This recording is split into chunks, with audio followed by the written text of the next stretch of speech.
स्वागत है आपका अपने YouTube चैनल नॉलेज सीकर पर। तो चलिए शुरुआत करते हैं आज की द हिंदू एडिटोरियल वोकैबलरी की। वोकैबलरी से आज का पहला वर्ड है सेडिशन। सेडिशन यहाँ पे नाउन की तरह यूज हुआ है वर्ड। सेडिशन का मतलब होता है किसी तरह की हुड़दंगबाजी करना, सरकार के खिलाफ या किसी के भी खिलाफ विद्रोह करना, किसी तरह का दंगा करना या राजद्रोह, उसे बोला जाता है सेडिशन। सेडिशन के सिनोनिम्स आप देख सकते हैं ट्रीजन, इंसरेक्शन, रिबेलियन और रेवोल्यूशन। एंटोनिम्स है लॉयल्टी, एलिजियंस, ओबीडियंस और डिवोशन। एग्जाम्पल देख लीजिए, government officials charge him with sedition. तो किसी तरह के किसी व्यक्ति पर किसी तरह के जो राजद्रोह है, विद्रोह है, सरकार ने उस व्यक्ति पर उस तरह के आरोप लगाए हैं, विद्रोही होने के या राजद्रोही होने के आरोप लगाए। जो गवर्नमेंट के ऑफिशियल्स थे उन्होंने किसी व्यक्ति पर इस तरह के आरोप लगाए। अगला हमारा शब्द है हीड। हीड यहाँ पे वर्ब की तरह यूज हुआ है। हीड का मतलब होता है किसी का अनुसरण करना, या जैसे मैं आपको पढ़ा रहा हूँ, सपोज करो मैं वोकैबलरी आपको पढ़ा रहा हूँ तो आप ध्यान से सुन रहे हैं, मेरी बातों को हीड कर रहे हैं, उसे बोला जाता है हीड। सिनोनिम्स आप देख सकते हैं ऑब्जर्व, नोटिस, ओबे और attention. Antonyms ignore, neglect, disregard और ओवरलुक। एग्जाम्पल आप दे सकते हैं, but few at the conference in London last week heeded his warning। तो ये बात कही गई है, किसी तरह की कोई कॉन्फ्रेंस हुई थी लंदन में, तो उसकी रिगार्डिंग ये बात कही गई है कि लंदन में जो कॉन्फ्रेंस हुई उसमें से कुछ ही लोगों ने केवल उसकी जो उसने किसी व्यक्ति ने किसी तरह की वार्निंग दी, चेतावनी दी, तो कुछ ही लोगों ने उसको उस पर ध्यान दिया। अगला हमारा शब्द है इन एबियंस। इन एबियंस वर्ड यहाँ पे ईडियम की तरह यूज हुआ है। इन एबियंस का मतलब होता है किसी भी चीज में एक क्षणिक विराम देना, क्षणिक ठहराव होना, किसी चीज में थोड़े समय के लिए किसी चीज को टाल देना, ऐसे भी हम बोल सकते हैं। That is called in abeyance. In abeyance के सिनोनिम्स आप देख सकते हैं सस्पेंशन, इंटरमिशन, रिमिशन और latency. Antonyms activity, act, continuation और रिवाइवल। एग्जाम्पल आप देख सकते हैं, the bill was kept in abeyance until the next session of parliament. तो ये बात कही गई है किसी बिल के बारे में बात कही गई है कि इस बिल को कुछ समय के लिए टाल दिया गया, जब तक कि पार्लियामेंट का जो है अगला सेशन नहीं होता तब तक के लिए इस बिल को जो है वो टाल दिया गया, मतलब उसको थोड़े समय के लिए विराम दे दिया गया, मतलब वो अगले सेशन में प्रोड्यूस किया जाएगा बिल। अगला हमारा शब्द है एब्रोगेशन। एब्रोगेशन वर्ड यहाँ पे नाउन की तरह यूज हुआ है। एब्रोगेशन का मतलब होता है किसी भी तरह के समझौते को, किसी भी तरह के कानून या नियम को रद्द कर देना, खंडन कर देना, कैंसिल कर देना, किसी उसको, इसे बोला जाता है एब्रोगेशन। किसी भी तरह के समझौते को या कानून को रद्द कर देना, कैंसिल करना। सिनोनिम्स आप देख सकते हैं repeal, revocation, cancellation, nullification. Antonyms है कोलैबोरेट, मैंडेट, एक्सेप्टेंस और एक्रेडिटेशन। एग्जाम्पल आप देख सकते हैं R C T needs to abrogate outdated laws. तो कोई स्टेटमेंट दी गई है कि हमारे शहर को ये चाहिए कि जितने भी आउटडेटेड कानून या नियम है जो कि अब प्रचलन से बाहर हो चुके हैं उनको रद्द कर दिया जाना चाहिए, उन्हें कैंसिल कर दिया जाना चाहिए। अगला हमारा शब्द है विंडिक्टिव। विंडिक्टिव वर्ड यहाँ पे एडजेक्टिव की तरह यूज हुआ है। विंडिक्टिव का मतलब होता है अकारण ही या बिना किसी कारण से किसी को परेशान करना, दुखी करना, उसे बोला जाता है विंडिक्टिव। किसी को परेशान करना, दुखी करना, पीड़ित करना बिना किसी गुड रीजन के, बिना किसी कारण के, उसे बोला जाता है विंडिक्टिव। सिनोनिम्स आप देख सकते हैं वेंजफुल, बेनेवोलेंट, अनकाइंड, मलेशियस और रिजेंटफुल। एंटोनिम्स है फॉरगिविंग, बेनेवोलेंट, मर्सीफुल और हेल्पफुल। एग्जाम्पल देख लीजिए, अ विंडिक्टिव पर्सन, तो ऐसे व्यक्ति की बात की जा रही है जो कि बिना किसी कारण किसी को परेशान करता रहता है, पीड़ित करता रहता है।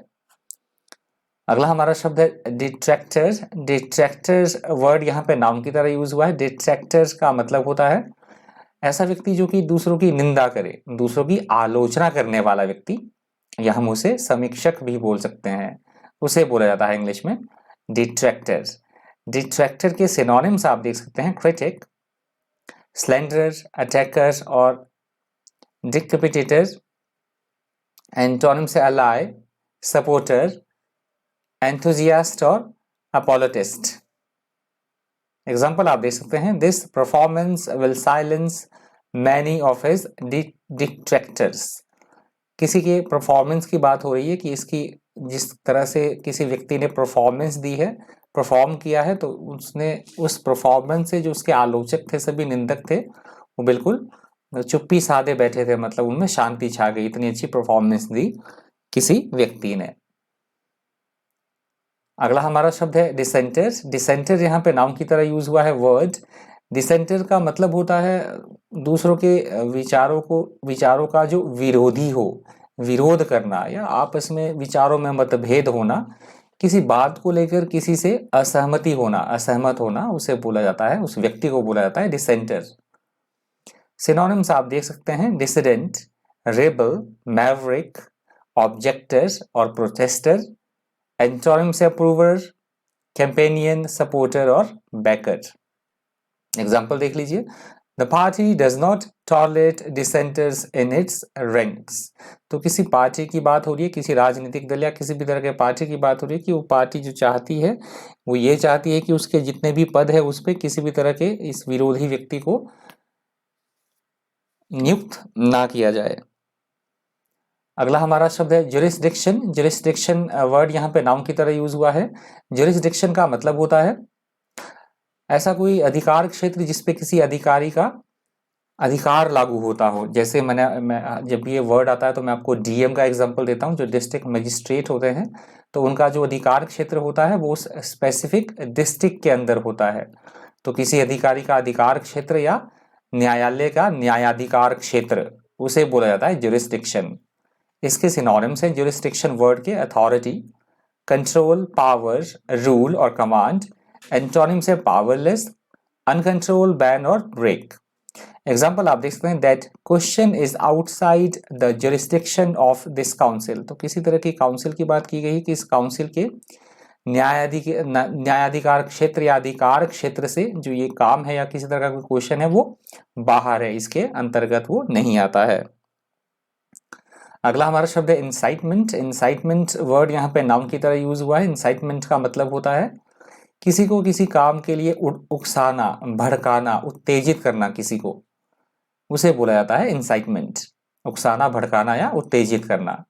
सिनोनिम्स आप देख सकते हैं, प्रोवोकेशन, इंसेंटिव, स्टिमुलस और एक्सर्टेशन। एंटोनिम से हिंड्रेंस, अपीजमेंट, डिस्करेजमेंट और डिसइंसेंटिव।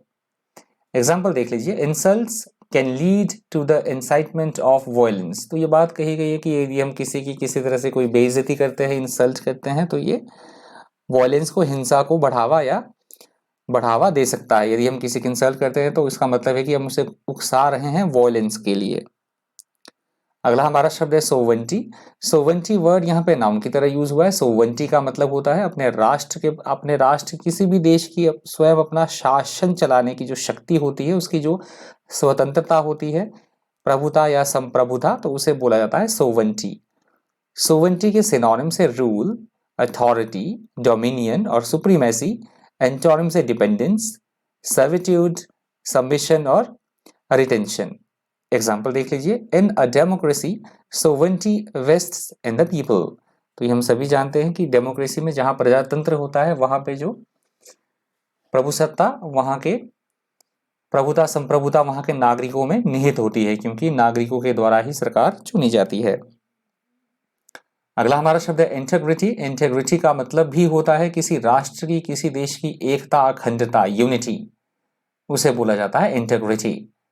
इंटेग्रिटी के सिनोनिम्स हैं ऑनेस्टी, मोरालिटी, वर्च्यू, रेस्टिट्यूड और डिसेंसी। एंटोनिम्स है डिसऑनेस्टी, करप्शन, इनिक्विटी, इमोरालिटी और डिस्ग्रेस। एग्जाम्पल देख लीजिए, the integrity of a nation must be maintained. तो ये बात बहुत अच्छी कही गई है कि हमें अपने देश की या किसी भी राष्ट्र को अपने स्वयं की एकता और अखंडता को मेंटेन करना चाहिए। अगला हमारा शब्द है रोबस्ट। यहाँ से दूसरा एडिटोरियल भी शुरू हो रहा है। हेडिंग आप देख सकते हैं। रोबस्ट का मतलब होता है एकदम से किसी भी चीज़ की हम मजबूती को दिखाना चाह रहे हैं, कोई चीज़ कितनी मजबूत है, स्वस्थ है, कितनी ठोस है, उसे दिखाने के लिए इस वर्ड का यूज किया जाता है रोबस्ट का। सिनोनिम्स आप देख सकते हैं स्ट्रॉन्ग, पावरफुल, स्टर्डी और विगरस। एंटोनिम से वीक, फीबल, डेलिकेट और फ्रेल। एग्जाम्पल देख लीजिए, he was always the robust one, physically strong and mentally sharp. तो किसी व्यक्ति की बात हो रही है कि वो व्यक्ति जो है बिल्कुल फिजिकली तो है ही है स्ट्रॉन्ग और मेंटली भी वो बहुत ज्यादा शार्प है। अगला हमारा शब्द है सर्ज। यहाँ पे नाउन की तरह वर्ड यूज हुआ है। सर्ज का मतलब होता है अचानक से किसी भी चीज में बड़ी तेजी के साथ वृद्धि होना, बढ़ोतरी होना, उसे बोला जाता है सर्ज। सर्ज के सिनोनिम्स आप देख सकते हैं अपसर्ज, राइज, इंक्रीज और ग्रोथ। एंटोनिम्स है कॉन्ट्रैक्ट, डिक्लाइन, डिक्रीज और अबेटमेंट। एग्जाम्पल देख लीजिए, the surge in oil prices. तो तेलों के मूल्य में या पेट्रोलियम पदार्थों के मूल्य में, किसी भी तरह के ऑयल है उनके मूल्यों में वृद्धि की बात, बड़ी तेजी के साथ वृद्धि होने की बात कही गई है। अगला हमारा शब्द है मोर्टैलिटी। मोर्टैलिटी वर्ड यहाँ पे नाउन की तरह यूज हुआ है। मोर्टैलिटी का मतलब होता है किसी भी जगह पर, किसी भी जगह विशेष पर मरने वाले लोगों की संख्या, मृत्यु दर, उसे बोला जाता है मोर्टैलिटी। मोर्टैलिटी के सिनोनिम्स है डेथ, फेटलिटी, डाइंग, मोरालिटी, मोर्टैलिटी और मोर्टैलिटी रेट। इकट्ठा वर्ड है मोर्टैलिटी रेट। एग्जाम्पल आप देख सकते हैं इमोरालिटी, लाइफ, बर्थ और एटर्निटी। एटर्निटी बहुत बार हमने यूज किया है वर्ड, अगर आपको याद हो। एग्जाम्पल आप देख सकते हैं the Nations infant mortality rate has reached a record लो। तो ये बात कही गई है किसी देश की कि किसी देश में जो नवजात की मृत्यु दर थी, जो बच्चे होते हैं नवजात, जो शिशु होते हैं, उनकी मृत्यु दर बहुत ज्यादा जो है उसमें कमी पाई गई है, बहुत ज्यादा वो कम हुई है। अगला हमारा शब्द है इन्फर्म। इन्फर्म यहाँ पे एडजेक्टिव की तरह यूज हुआ है वर्ड। इन्फर्म का मतलब होता है किसी भी चीज की हम दुर्बलता दिखाना चाह रहे हैं कि कोई चीज कितनी कमजोर है, दुर्बल है, अशक्त है या फिर बीमारी है किसी तरह की किसी को, तो उसे भी बोला जाता है इन्फर्म, मतलब रुग्ण व्यक्ति, रुग्णता, that is called infirm. Infirm के सिनोनिम्स आप देख सकते हैं फ्रेलिटी, फीबलनेस, एलमेंट और इलनेस। एंटोनिम्स है हेल्थ, पावर, स्ट्रेंथ और एनर्जी। एग्जाम्पल देख लीजिए, इन्फॉर्मिटीज ऑफ ओल्ड एज। तो वृद्धावस्था के कारण जो भी बीमारियां आती हैं, कमजोरी या दुर्बलताएं आती हैं, उनकी बात कही गई है। अगला हमारा शब्द है क्यूमुलेटिव। क्यूमुलेटिव वर्ड यहाँ पे एडजेक्टिव की तरह यूज हुआ है। क्यूमुलेटिव का मतलब होता है किसी भी चीज का इकट्ठा होना और इकट्ठे होते होते उसका बढ़ता रहना साथ साथ में, उसे बोला जाता है क्यूमुलेटिव। क्यूमुलेटिव के सिनोनिम्स आप देख सकते हैं क्यूमुलेटिव, इंक्रीजिंग, अमास्ड, एग्रीगेट और ग्रोइंग। एंटोनिम से डिक्रीजिंग, डिक्लाइनिंग, डिस्ट्रीब्यूटिव और इंडिविजुअल। एग्जाम्पल देख लीजिए, the cumulative effects of pollutants affect oceans too. तो ये बात कही गई है कि जो लगातार ये जो प्रदूषण बढ़ रहा है उसका जो प्रभाव है, वो उसका जो इफेक्ट है वो लगातार बढ़ ही रहा है और समुद्र पे भी, महासागरों या सागरों पे भी उसका प्रभाव देखा जा सकता है। अगला हमारा शब्द है निगेट्स। निगेट्स वर्ड यहाँ पे वर्ब की तरह यूज हुआ है। निगेट्स का मतलब होता है किसी भी चीज को हम बिल्कुल सिरे से नकार रहे हैं, किसी चीज को अस्वीकार कर रहे हैं, रद्द कर रहे हैं, अपनी बात से मुकर रहे हैं, या किसी चीज के इफेक्ट को, प्रभाव को कम कर देना, उसे बोला जाता है निगेट। निगेट के सिनोनिम्स आप देख सकते हैं डिनाइज, कॉन्ट्रैक्ट्स, नलिफाइज और डिसअप्रूव्स। एंटोनिम्स है confirms, affirms, proves और supports।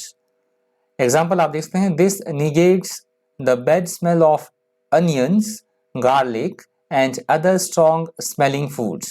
तो किसी तरह के सब्सटेंस की बात की गई है, किसी तरह के पदार्थ की बात की गई है कि जो पदार्थ है इसको कंज्यूम करने से जो बैड स्मेल होती है प्याज की, लहसुन की या जो दूसरे स्मेलिंग फूड्स होते हैं वो मतलब वो उन स्मेल को, उस दुर्गंध को वो हटा देगा जो सब्सटेंस से, किसी तरह की चीज या पदार्थ की बात की गई है।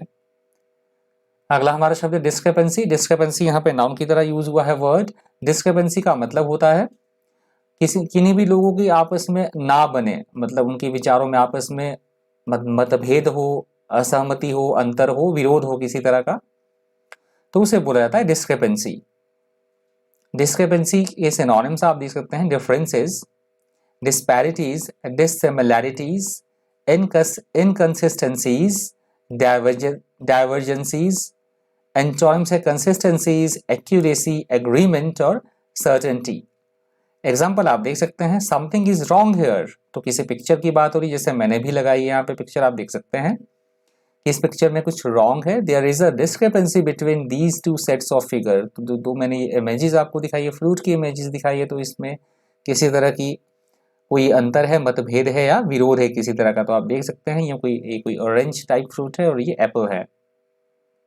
तो आई होप आपको सेशन इन्फॉर्मेटिव लगा होगा, यूजफुल लगा होगा, 2-4 शब्द आपने आज भी सीखे होंगे वोकैबुलरी से। इस वीडियो में इतना ही। इसी तरह के इन्फॉर्मेटिव वीडियोस के लिए बन रही है चैनल पर। Thank you, thanks for watching.